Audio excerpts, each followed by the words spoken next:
Familia del Evangelio, muy buenos días. Aquí estamos, feliz miércoles 15 de julio de 2026.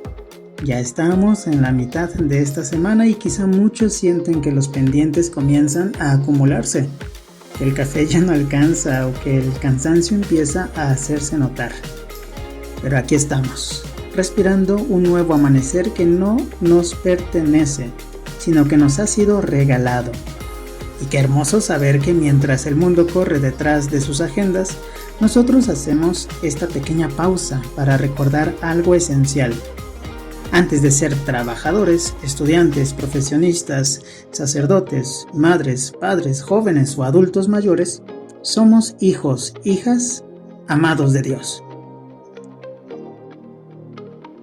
Abiertos al abrazo de la Trinidad, nos disponemos para escuchar y meditar el Evangelio que la liturgia del día de hoy nos propone. Del evangelista San Mateo. En aquel tiempo, Jesús exclamó: Te doy gracias, Padre, Señor del cielo y de la tierra, porque has escondido estas cosas a los sabios y entendidos, y las has revelado a la gente sencilla. Gracias, Padre, porque así te ha parecido bien. El Padre ha puesto todas las cosas en mis manos. Nadie conoce al Hijo sino el Padre, y nadie conoce al Padre sino el Hijo, y aquel a quien el Hijo se lo quiera revelar. Palabra del Señor. El Evangelio de hoy nos presenta a un Jesús en una actitud profundamente íntima. Está orando.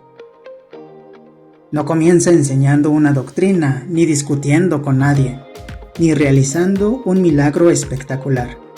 Hace algo mucho más sencillo y al mismo tiempo mucho más profundo. Da gracias.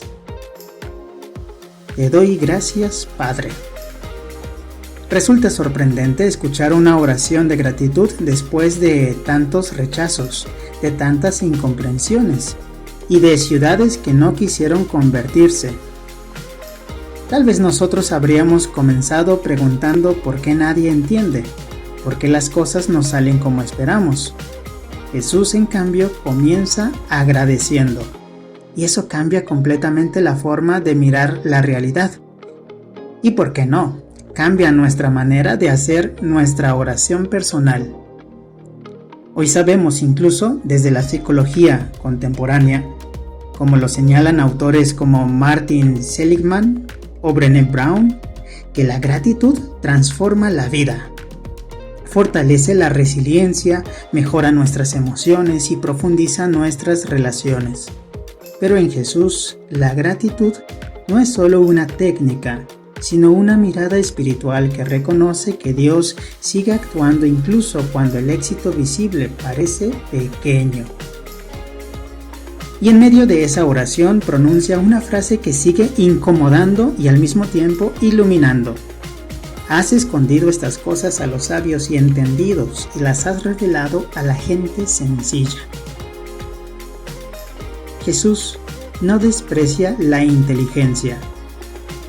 El cristianismo nunca ha sido enemigo del pensamiento. Basta recordar a tantos santos, santas, tantos pensadores que unieron una mente brillante con una profunda vida espiritual. Y también hoy, filósofos contemporáneos como Byung-Chul Han advierten que vivimos en una sociedad del rendimiento donde el exceso de información y autoexigencia termina agotando el interior de la persona. El problema no es ser sabio, sino creer que ya no necesitamos aprender. Los padres de Oriente hablaban de una enfermedad del alma llamada filautía, es decir, ese amor desordenado hacia uno mismo que llena tanto el corazón de ego que ya no deja espacio para Dios. No porque Dios se aleje, sino porque el ruido interior nos impide escucharlo. Vivimos en una época donde tenemos acceso a una cantidad inmensa de información.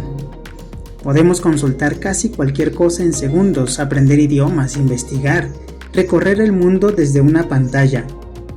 Nunca habíamos sabido tanto y sin embargo nunca habíamos preguntado tanto quiénes somos. Nunca habíamos experimentado tanta ansiedad ni una soledad tan silenciosa. Como señala el filósofo Zygmunt Bauman, vivimos en una modernidad líquida, donde todo cambia rápidamente, pero pocas cosas logran arraigarse en profundidad, porque la información no siempre produce sabiduría, los datos no garantizan sentido, y el conocimiento por sí solo no enseña a amar.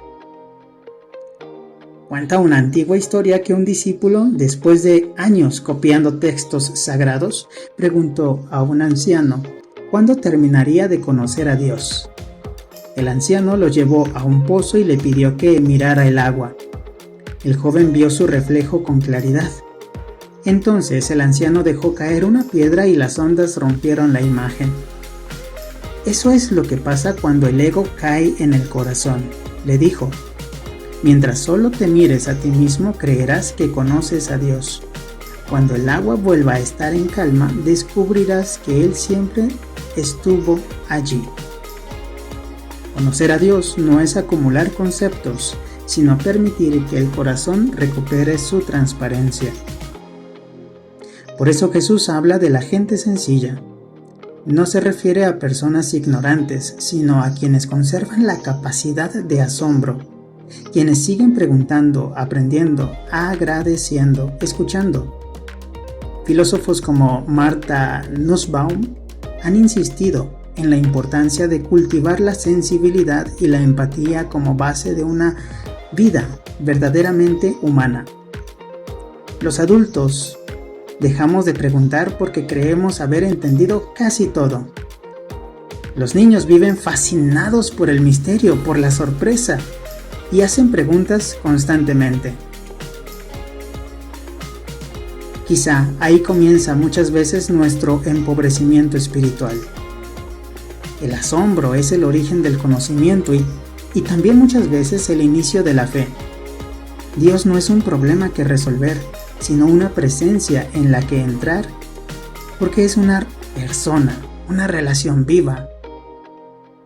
Jesús continúa diciendo que nadie conoce al Padre sino el Hijo y aquel a quien el Hijo se lo quiera revelar.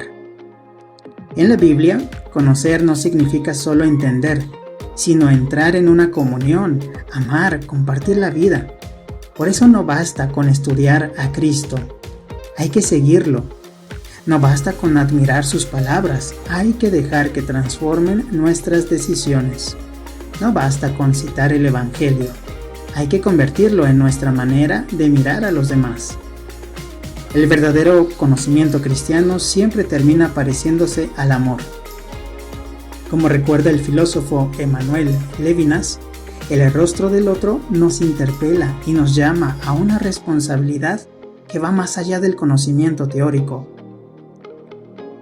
En medio de la cultura digital en la que vivimos, donde todos opinamos sobre todo y las redes premian la respuesta inmediata, Jesús nos recuerda que el corazón humilde aprende más que el ego que siempre necesita tener razón. Tal vez el futuro de la evangelización no dependa solo de producir más contenido, sino de formar personas capaces de contemplar. Porque quien sabe hacer silencio aprende a discernir, y quien discierne deja de reaccionar a cada estímulo para comenzar a responder a la voz del Espíritu. Incluso pensadores como Charles Taylor han señalado que el ser humano contemporáneo necesita recuperar espacios de interioridad para no perder el sentido de su propia existencia. Por eso nos preguntamos, ¿cuándo fue la última vez que di gracias antes de pedir algo? ¿Estoy acumulando información o creciendo en sabiduría? ¿Sé escuchar en mi oración o solo hablo y hablo y hablo? ¿Conservo la capacidad de maravillarme? ¿Qué certezas necesito soltar para dejar que Dios me enseñe algo nuevo? ¿Mi inteligencia me acerca a los demás o me hace sentir superior? O sobre todo, si Jesús alabara hoy a los pequeños, ¿mi corazón estaría en esa lista? Pidámosle pues, hermanos, hermanas, al Señor que nos regale un corazón sencillo, diciendo: Padre bueno, gracias porque sigues revelando tus secretos a quienes permanecen abiertos y pequeños de espíritu. Líbranos de la soberbia que cree saberlo todo y danos la humildad de quien siempre aprende. Enséñanos a usar la inteligencia como un puente y nunca como un muro. Jesús, llévanos al corazón del Padre y no permitas que perdamos la capacidad de asombrarnos ante lo cotidiano.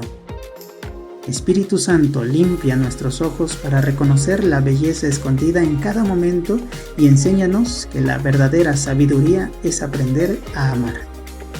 Y la bendición de Dios Todopoderoso, Padre, Hijo y Espíritu Santo, descienda sobre ti, tu familia y sobre todos los que te acompañen en esta jornada y permanezca para siempre. Amén. Hasta pronto.